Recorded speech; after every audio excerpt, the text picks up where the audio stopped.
Hi citizen. Ayan. So, tanong ko lang. Totoo ba tong nakikita natin na 4 years na raw walang pondo ang Davao City na natatanggap sa ating national budget?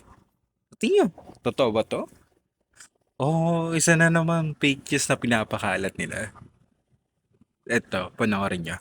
Sinungalingan po ang sinasabing zero budget ang Davao City for the past 4 years. Ito po ang statement ng DBM. Representative Paulo Duterte's claim, city has zero budget for the past 4 years is not supported by the national government's released data.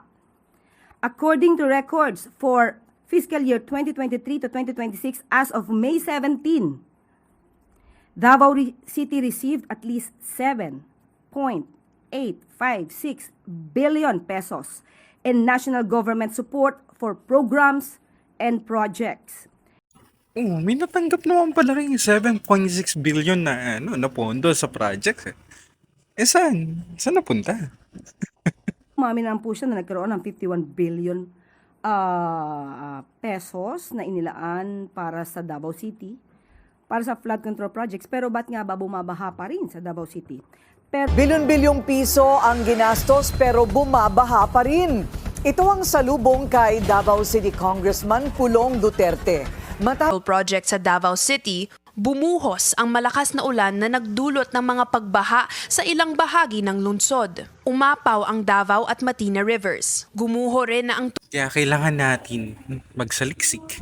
Alamin kung ano pa talaga yung nangyayari, kung ano pa talaga yung totoo, at huwag tayo maniwala sa mga pages na yan.